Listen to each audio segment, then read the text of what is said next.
It's called the Scarab. It's some kind of world-destroying weapon. It's designed to protect its host. To say what you want. Sometimes it does what you want, and sometimes it doesn't. I think I cut a bus in half. You sound insane. You realize that? Yeah. The whole world gone crazy! Seriously?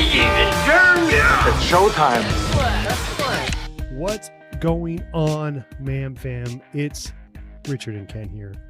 Brian's got the night off. He's not doing so hot after seeing this movie, so he's just walking around. You know, this one really hurt since he's so anti-DC.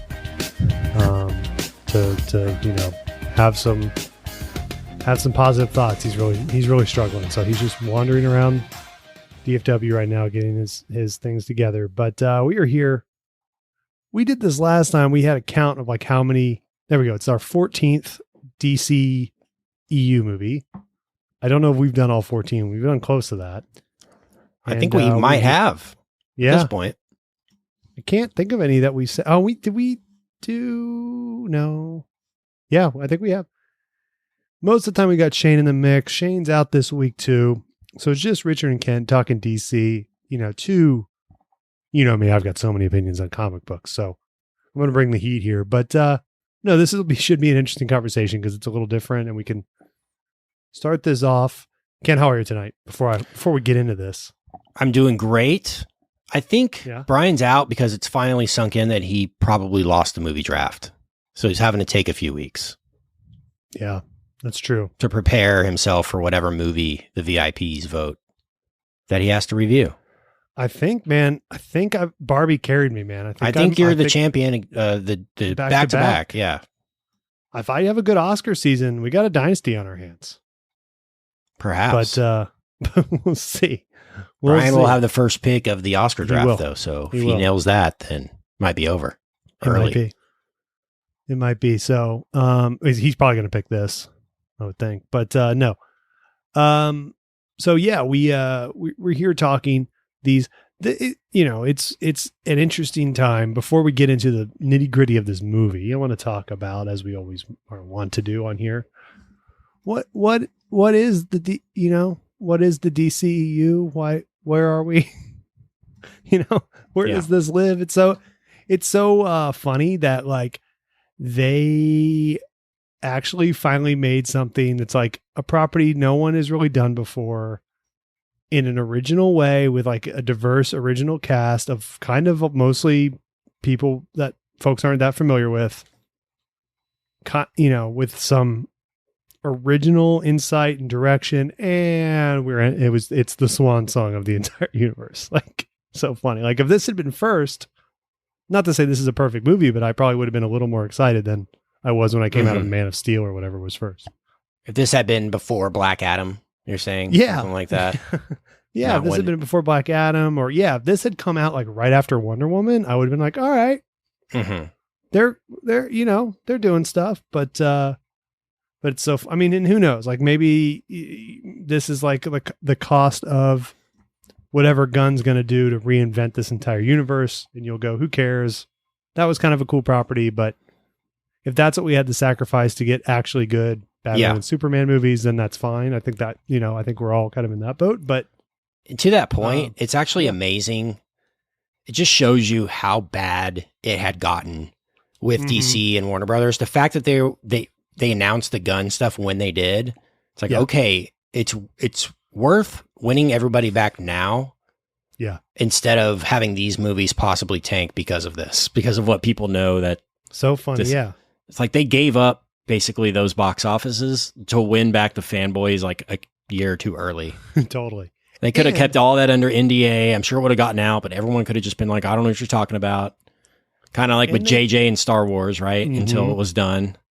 And maybe these make twice as much just because people think these actually matter. Totally. And keep in mind, they thought at the time Flash was going to be really good.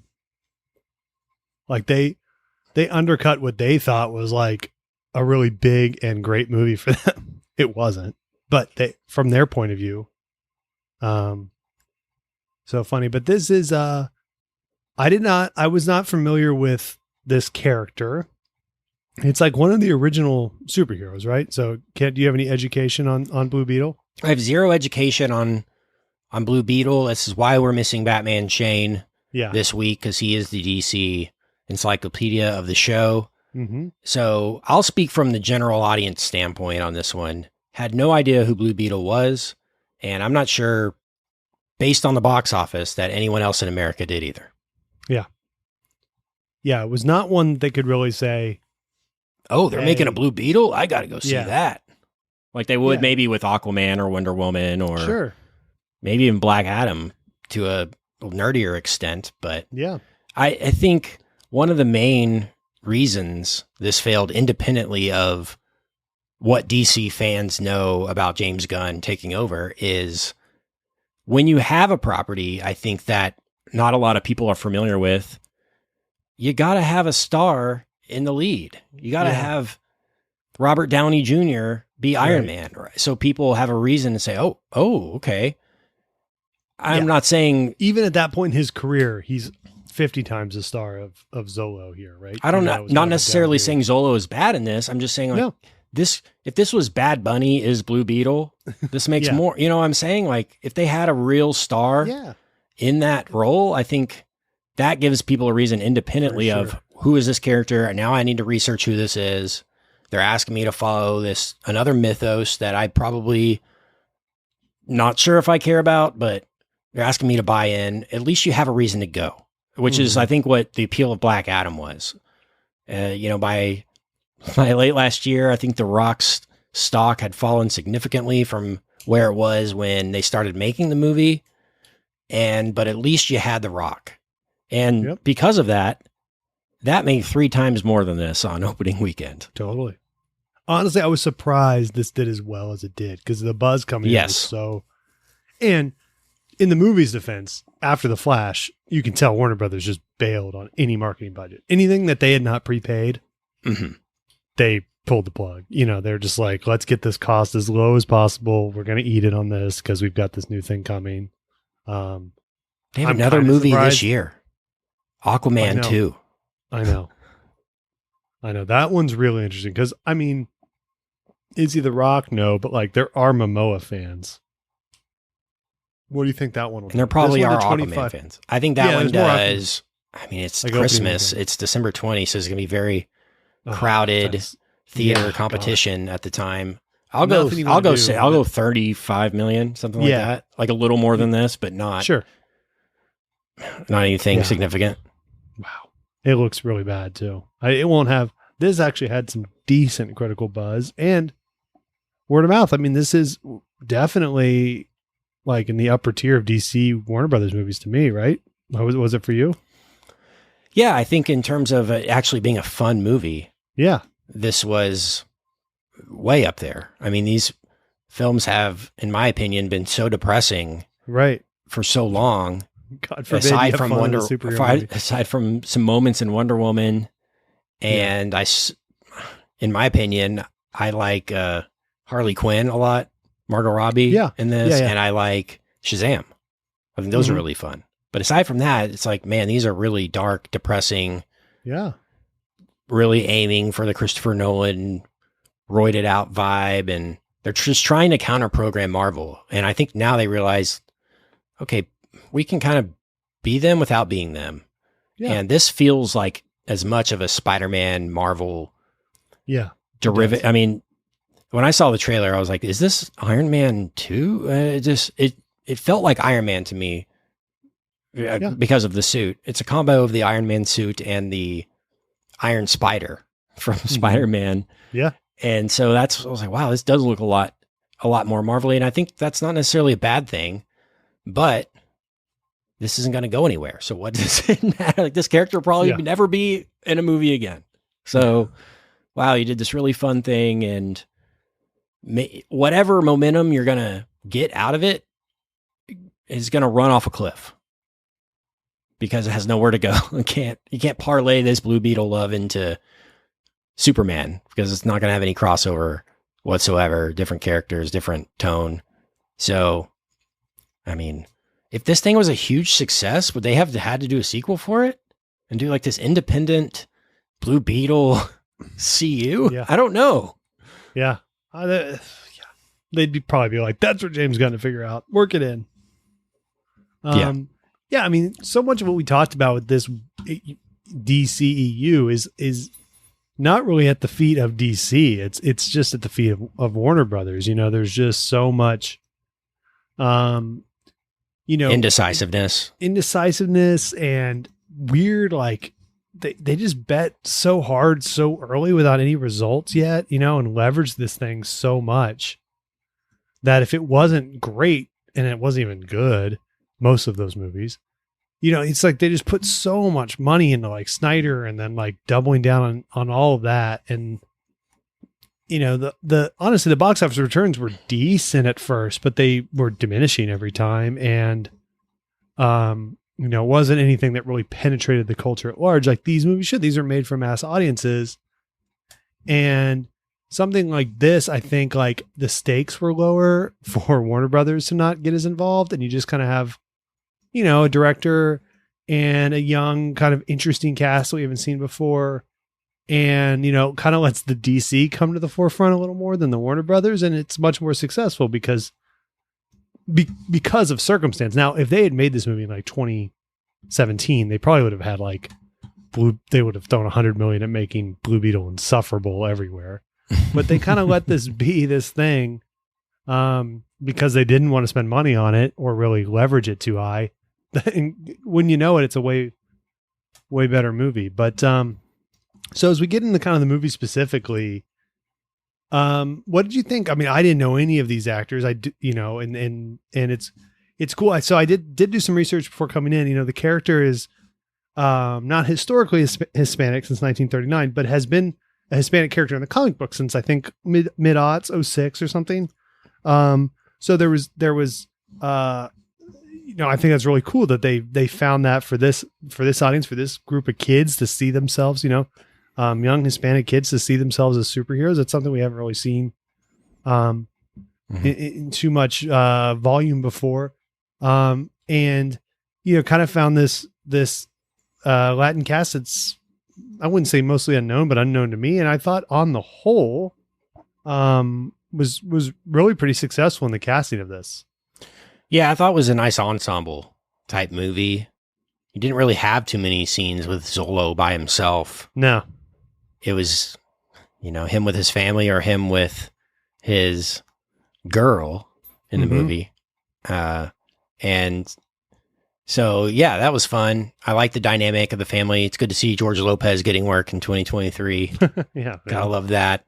It's less good to see Susan Sarandon. He looks real weird in this movie. That beard did not work for me. Yeah. It was like weird. It looked like a Halloween beard that you would just glue on. Yeah. It did not look like he grew that at all. Remember when like all of a sudden ABC or something like just decided that they're putting their whole brand their George Lopez network. Yeah. Yeah. That was a weird time. I hope he made a lot of money. He seems like a really nice guy. Yes. I'm not familiar with his stand-up or anything, but I have had one encounter with him. Oh, have you? And it was at the Colonial Pro-Am. Okay. He was playing, and I was standing at the tee box. He walks up there with the Godfather, Luke Wilson from Old School. Nice. And he started doing bits. He started like telling jokes and stuff. I was like, all right, at least this guy's here to like be George Lopez and not just. Yeah, exactly. Yeah. If you say George Lopez, like, stop talking to me. Yeah. It's like, dude, you're playing in a pro-am. It's like, it's a public event. Yes. You're acting like you're Leo DiCaprio trying to sneak out of a club. Right. I know. That's good. That makes me like him even more. Yes. So he was pretty American treasure worthy at that event. So that's all I can say about the interaction. Who was the oh gosh, who was the director? She's doing I believe a Marvel movie next that did the Jordan Peele produced horror movie. Nia DaCosta. Anna DaCosta. I wouldn't say this is quite like an Anna DaCosta. Nia, I think. And pardon me, Nia. Gosh, sorry, I'm looking at Angel Manuel Soto's thing here. So I combined the two. I wouldn't say it's as you know, where you go, wow, I can't wait to see what she does next. But I will say this is a director I think that I'm going to kind of keep an eye on. He had done like one other thing that was written by Barry Jenkins because he did Charm City Kings. But if you can make something like adequate with like all of this stuff going on and all the crap and, $104 million budget, which is like reasonable for a superhero movie in these days, like I wouldn't be surprised if his next movie is awesome. Mhm. Like in a better ecosystem, if this guy came in and did like a super cool, I don't even know what Fast and Furious, they keep those going. Sure. He does Fast 13. Like that wouldn't shock me because I thought this was a pretty well, it's a little long, right? It's about 2 hours. Could have been hour 45, but other than that, I thought it was a pretty well paced movie. Yeah, I thought it had some energy. It wasn't too choppy, which you get with a lot of these where Exactly. it's just 2 hours of 1 second shots. Right. And I counted in here. I was like, man, I really hope the editing is going to be good. And it was. There were several moments where it's like 5-10 second shots, I mean, he really tried to break it up, but there's still a lot of energy with it.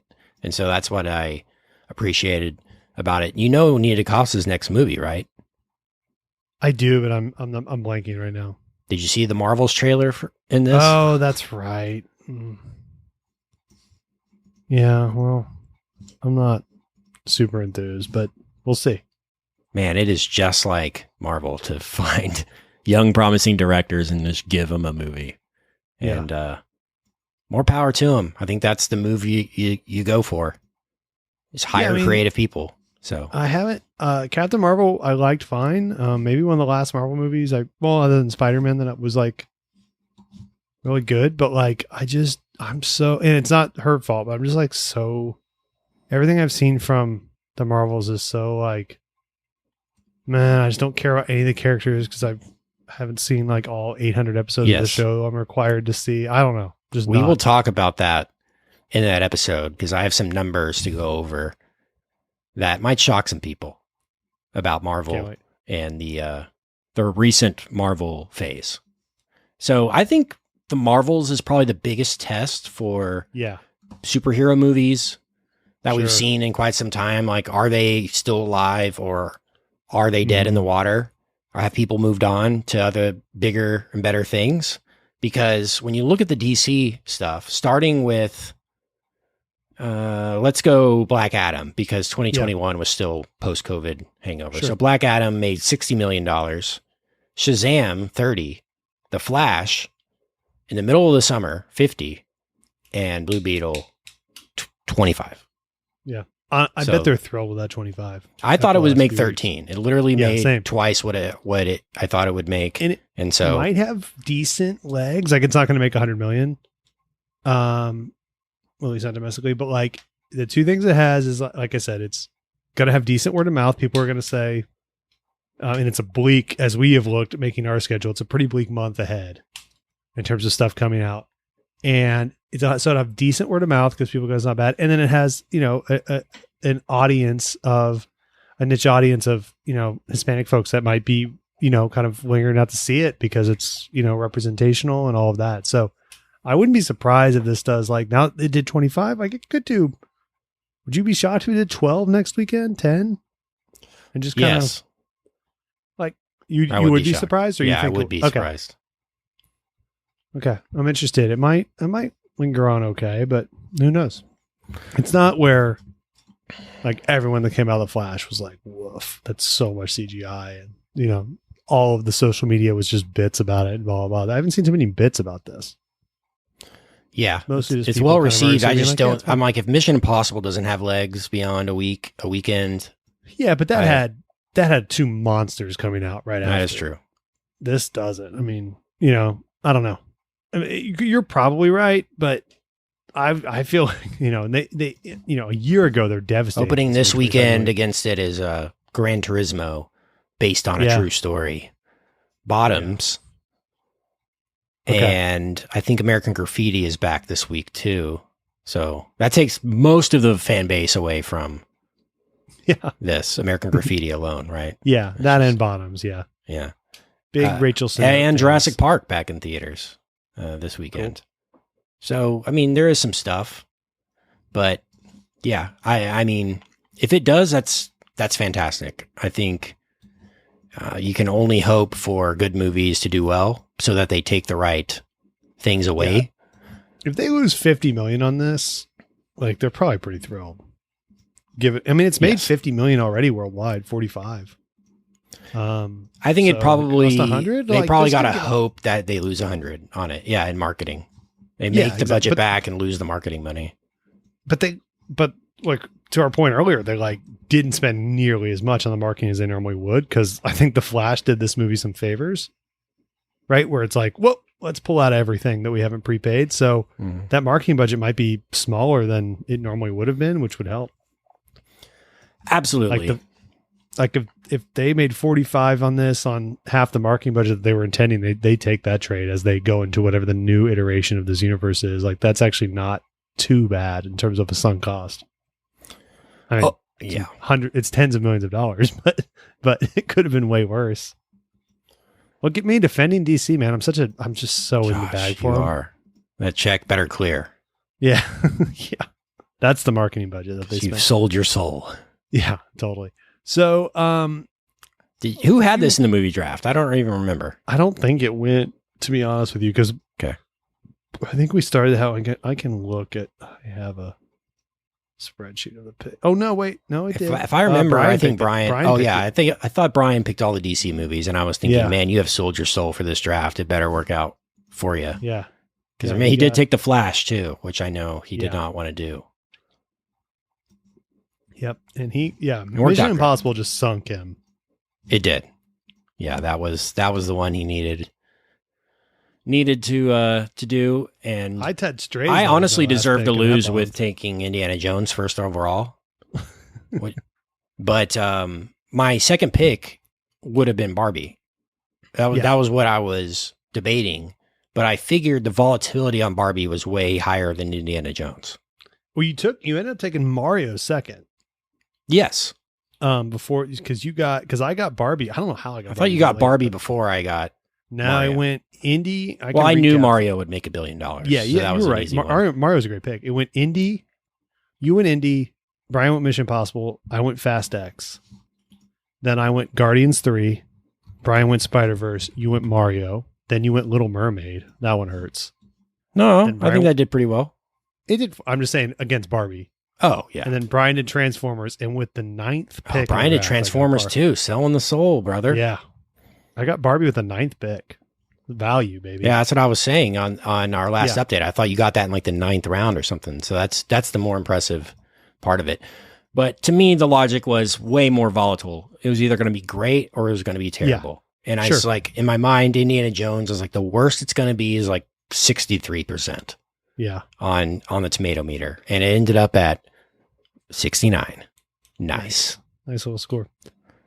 So yeah, you take some L's, but thank God for the Super Mario Bros. Movie. That's all I got to say. Absolutely. So what do you think of the supporting cast? The grandparents and parents, I thought, honestly, in terms of what can be some of it was kind of Aunt May type stuff, like not a whole lot to do there, but I thought I enjoyed all those actors. I mean, Sarandon was Sarandon-y, but that's the big star of this Sarandon Nation. I mean, they are they come out strong. I mean, it's at least another 50 million. Yeah. Can I give a spoiler? Did you watch the mid-credit scene on this? Yes. Okay. So, they set up the old Blue Beetles coming back, right? The Cord guy. Mm-hmm. And they, you only hear the voice. It's kind of like the Joker with Barry, whatever, and in the last Batman. But like, I'm like, who was that? Like, I didn't recognize that voice. So like, I come home yesterday. I'm like frantically looking it up, and it's like an uncredited actor. Like, really, you couldn't get anyone? You couldn't get anyone to just do that voice so you could set up them coming back for a sequel? Like, they didn't even. I feel like that was a role, since it's voice only, they were just going to cast, like in March and be like, yeah, it's either going to be, I don't know, Billy Crudup or Right. Orlando Bloom. It'll be one of these two, Mhm. and then like all the stuff hit with the Flash, and then all the stuff with James SAG. Gunn and Zach and everything. And they're just like, they totally bailed out of marketing on this. They're like, don't even hire anyone. We're not doing a sequel. Like, just They might have had to hire a Get non-union a commercial. actor that would Yeah. work. It's like we can't even, or a union actor that wouldn't put his name on it because he didn't want to get yelled at by the Exactly. union. so that made me it's laugh very so odd. hard. That was like, really? That's just. But it was a that's- recognizable voice. I didn't recall it being like a recognizable. It wasn't, but I was like, I felt like I was supposed to recognize it. I Yeah. might have just been my own thing because those are always reveals, right? Like, Try- oh yeah, my yes. gosh, it's so and so. So I was like, that wasn't clear. Did you like stay who for the that was. post-credit scene? It was, Yeah. It was Black Adam comes in and he's like, Yeah, Blue Beetle, we need to talk. yeah. and then he pitched his own tequila for a while. Yeah. He said, "If you had." Has But, Dwayne The Rock Johnson ever considered that looking like a giant thumb might not be the best look? I don't know. He who that looks is. I like only know a sentient Rock the thumb Dwayne now. Johnson. Rock the Dwayne. Yes. I know he's very thumbish. He, that's a lot of charisma there. I won't ever fault The Rock too hard, but God, he just needs to go away for like 8 years. Yeah. And then I think we'd be excited again. Like, go away for 5 years. Dude, I'm telling you, do Come do back at wrestling. WrestleMania. Yeah, do Yeah, come WrestleMania. back to That's the way to WrestleMania win for everybody back is be The Rock again and not Yeah. Dwayne Johnson. But Yeah. It's interesting. But hey, I think big takeaways. I don't for know if me, he can pass the WWE PEDs test at this point. That's I'm my telling theory you, why he that's hasn't gone that's back. why Bautista probably had to leave. It's like, man, Yeah. I need to look really good in these movies, though. Yep. I can't can't not do. Yeah. Disney does. Did you see the movie? They're doing a movie with Bautista and Momoa. Wow. The roid budget is like at least 50 mil alone on that movie to keep those guys juiced. That's higher than like the Charlie Sheen Coke budget on 2.5 Men, Yeah. right? yeah.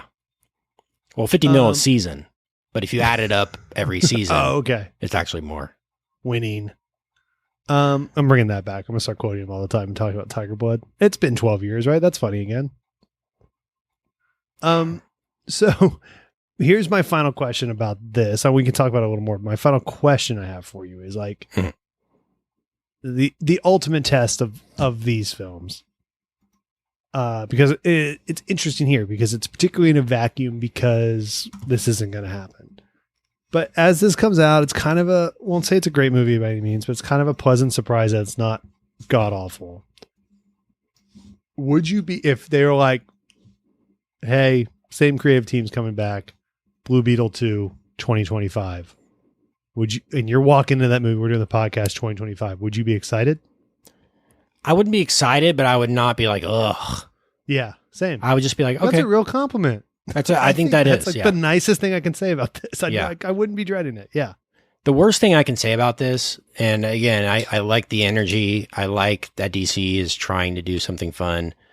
Worst thing I can say about this is this brought almost, aside from the representation aspect, it brought absolutely nothing new to the table in terms of like what we've seen in every superhero movie for the past 15 years. It was a total CGI fest with effects that looked copied and pasted from Marvel movies. Just like, let's change the shape of the thing. That's a great point. Even the suit with like the heads up display and everything they do with Iron Man. Like, man, this has already been, find a different way to do it. You're absolutely right. And the funny thing about this is success breeds criticism and failure breeds like encouragement sometimes. If this was Marvel's Blue Beetle, because again, I don't know any of this comic book stuff. I don't know. I probably wouldn't be as positive on this. I would come out going, that was so derivative of their stuff. Find a new formula, blah, blah. But because DC has been such crap on the whole, with these adaptations and so morose and, overly just everything, an assault on every sense. The fact that this was just like kind of a B team Marvel movie is like, that's one. Like I came out going like, hey, good for them. They kind of put one together. It's so funny, but you're absolutely not wrong. In a vacuum, I don't even know if this is good, but like the fact that I didn't want to pull my eyes out for 2 hours, I'm like, yeah, great movie.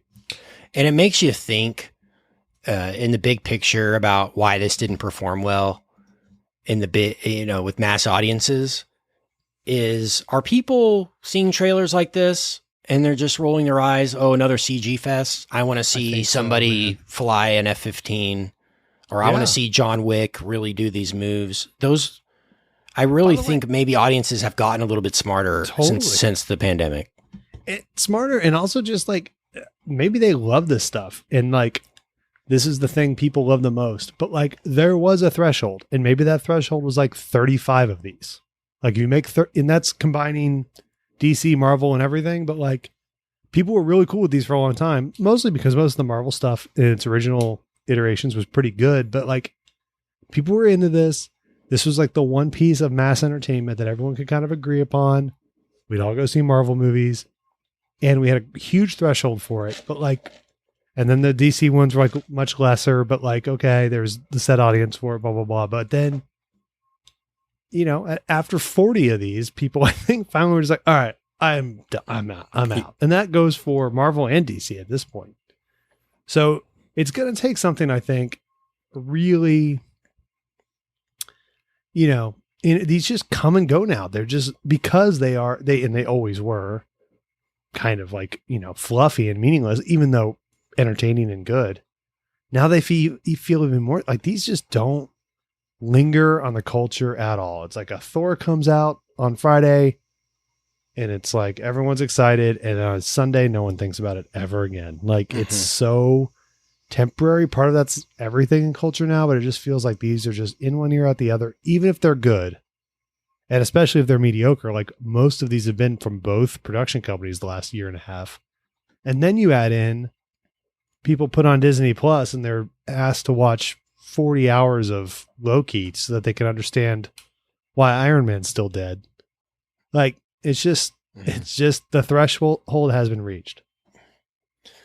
Yeah, there's an interesting conversation around Disney Plus as well, and the future of that. Has that really worked out for them the way they wanted it to? I think it's changing rapidly. This industry, how these movies are put out there, the risk that's taken on them, people's reactions. I mean, it's all changed drastically in the last 5 years, and totally. And people are going to have to shift their thinking.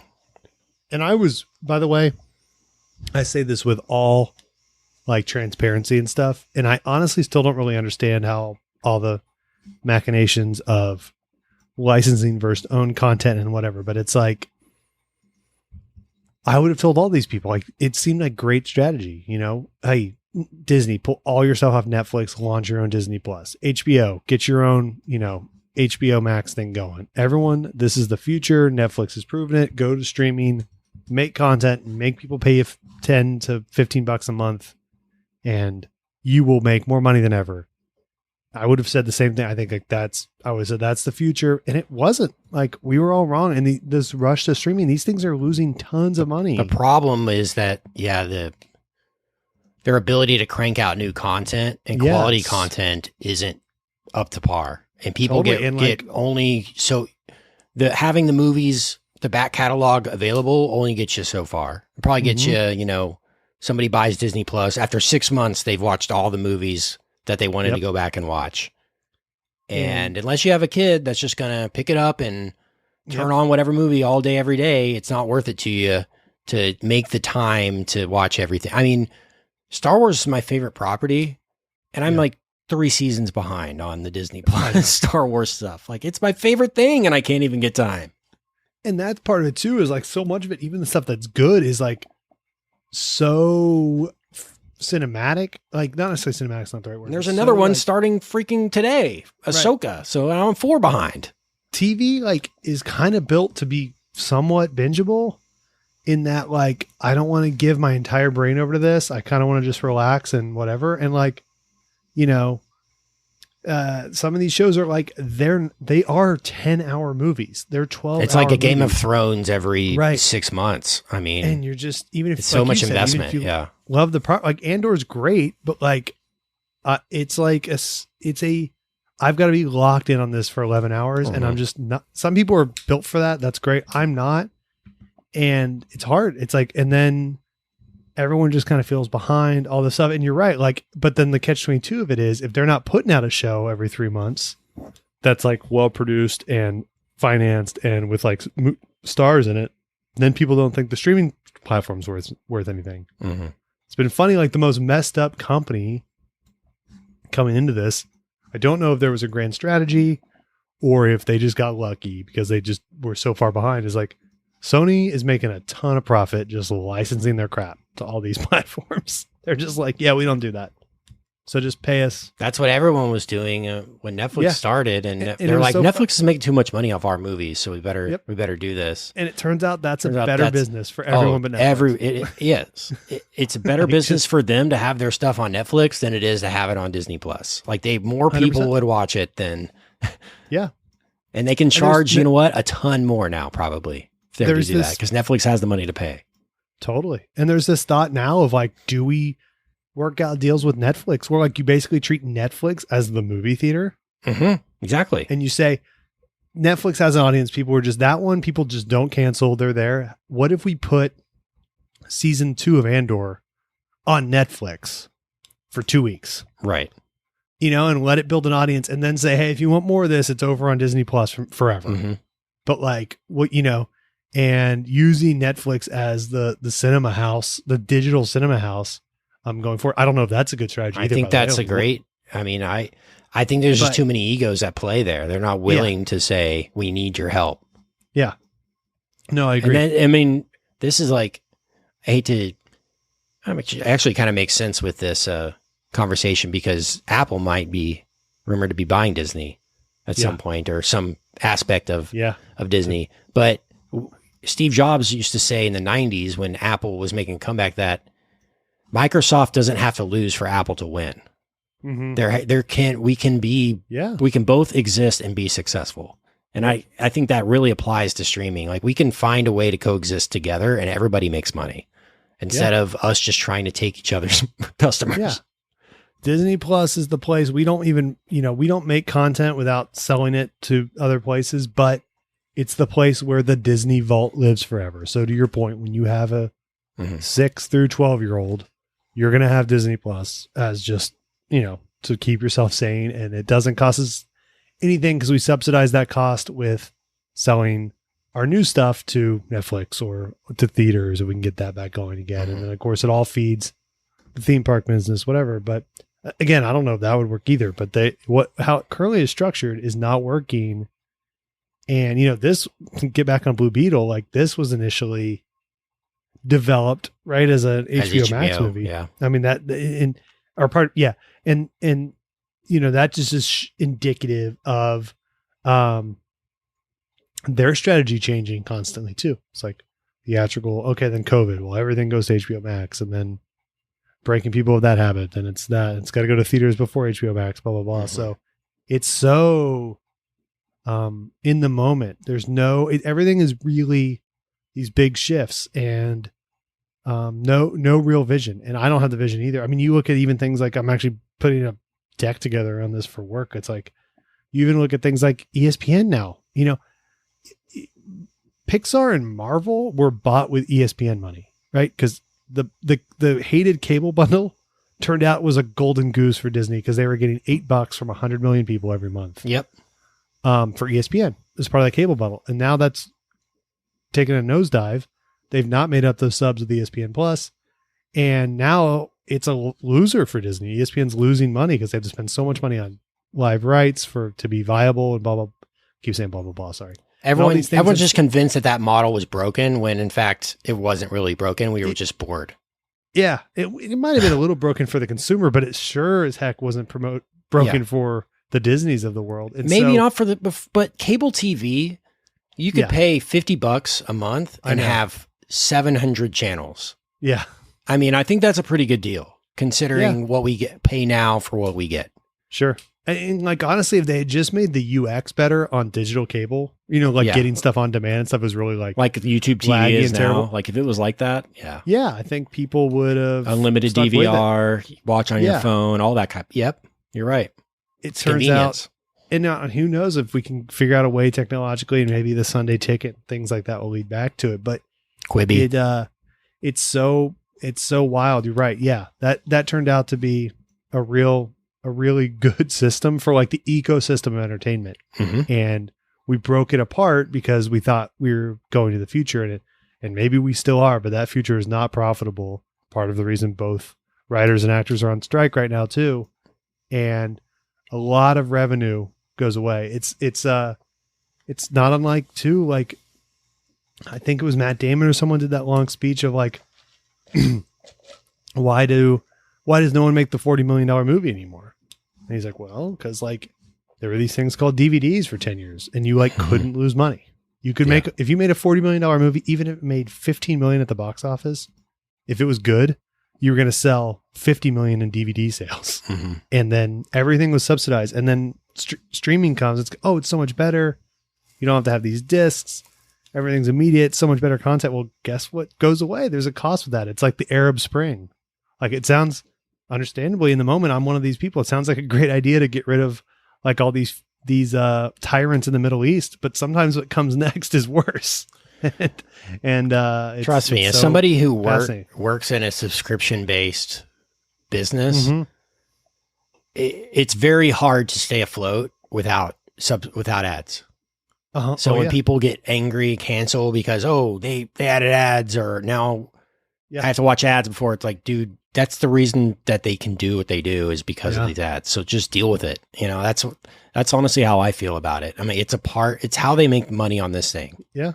It's additional revenue stream because your $5 a month isn't doing crap to, develop this Mandalorian series that cost $1 billion over 10 episodes. So,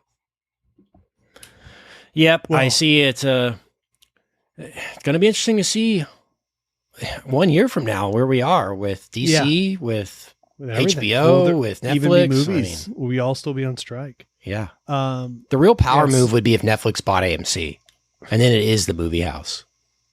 Yeah, for sure. Or Cinemark or something. We're in a very weird time. And I don't mean to like stop down on, I know it's a Blue Beetle episode, but like this is a movie that is a casualty of that weird time. So I think it's worth discussion because this is a movie that lives between these worlds of everything, of literal universes being rebuilt around, without this movie. And so it's certainly a symptom of a very broken system. You feel bad about the timing. I feel bad about the timing of this though, because me too. Yeah, a movie with this cast and with this message deserves to be seen by these fans. And it's like, yeah, you're right. It's a casualty of the timing, and it sucks. Like if this movie had come out in 2018, it would have done way better, and it would have made the impact that it was meant to have. But it's just kind of in a weird spot where no one's really paying attention, and that sucks. Yep, it does. Should we grade it out? Let's do it. I am going to grade this one B+. What about you? Yeah, I'm going to go slightly below you, just a solid B. Nice. It's maybe the highest grade I've given a DC movie ever. I can't recall, but maybe. Wonder what Batman Shane's going to think. We'll have to find out. This will probably be the one he doesn't like. Yeah. It's no Zack Snyder's Justice League. And nothing is. Nothing ever will be. Nothing will touch it. All right. Well, let's hit him, folks. Ken, should we hit him with it? Should we hit him with a weekly recommend? I think we can. Yeah. Let's do it. Do you want to make a podcast? Spotify's got a platform that lets you make one super easily, then distribute it everywhere, and even earn money all in one place for free. It's called Spotify for Podcasters, and here's how it works. Spotify for Podcasters lets you record and edit podcasts right from your phone or computer, so no matter what your setup's like, you can start creating today. Then, you can distribute your podcast to Spotify and everywhere else podcasts are heard. And video podcasts are also available on Spotify. With Spotify for Podcasters, you can earn money in a variety of ways, including ads and podcast subscriptions. Best of all, it's totally free with no catch. Ever since we started using Spotify for Podcasters on Mad About Movies, it's made it super easy to get our show posted and out to all the Man Fam. We highly recommend you give it a try. download the Spotify for Podcasters app or go to spotify.com/podcasters to get started.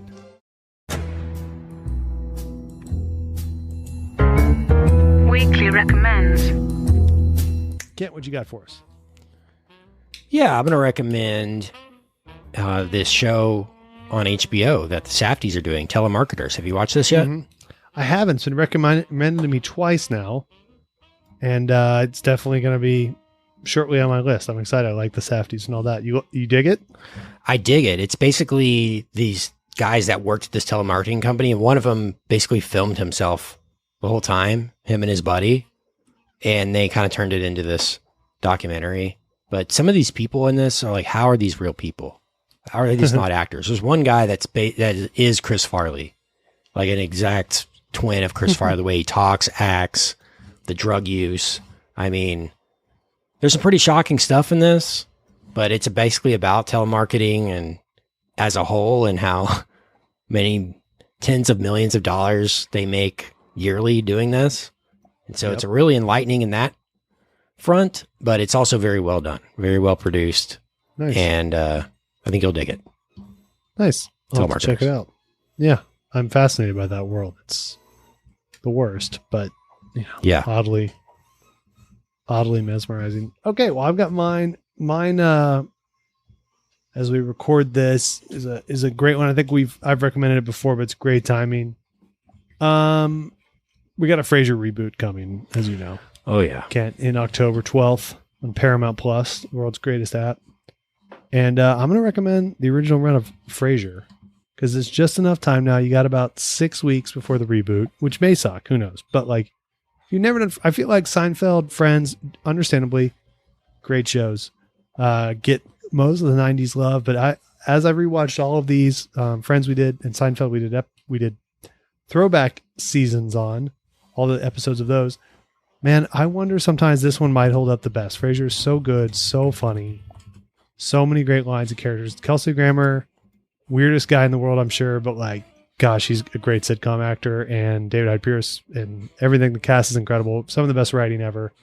And it's just, I think it holds up way better than Friends comedically, and holds up, almost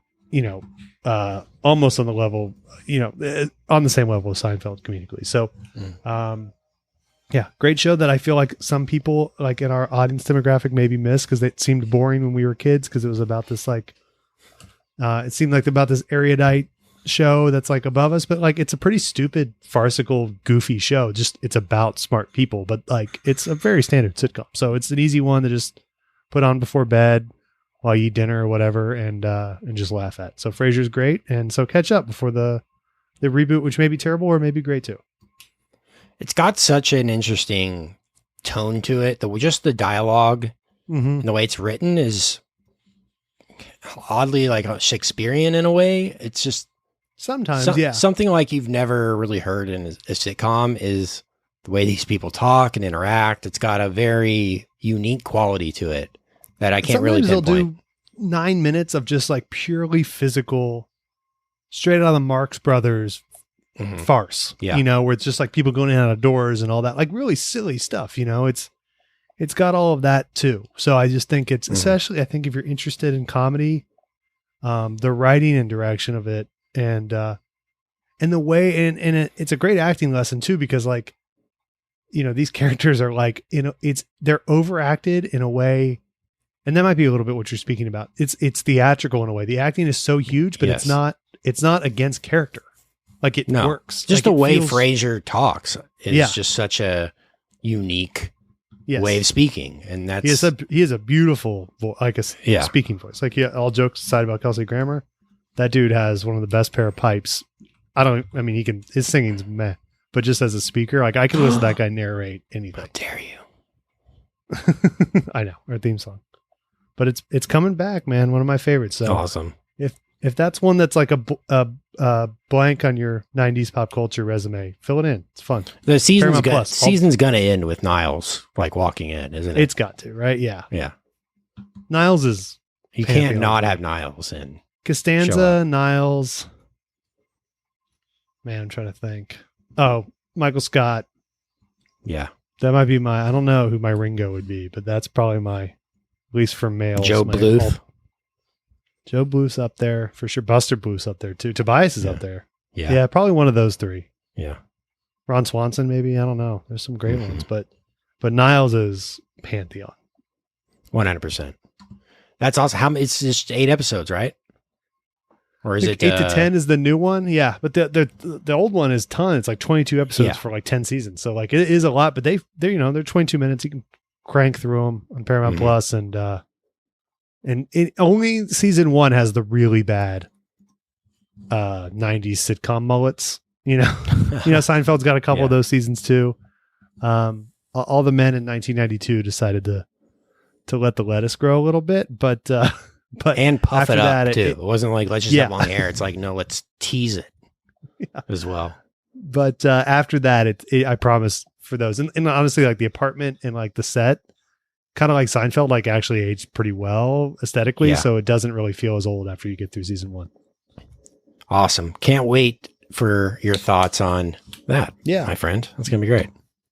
Yeah, maybe Batman and Shane and I will do a VIP app on that or something. Sure, he's a Frasierite as well. He is he knows as much about Frasier as he does about DC, maybe. He does. I think he went to tapings of the new one. So yeah, I think he saw 2 eps. So good stuff. Alrighty. Well, this was a fun ep. Blue Beetle. I think our verdict is better than we thought and better than it deserved to be.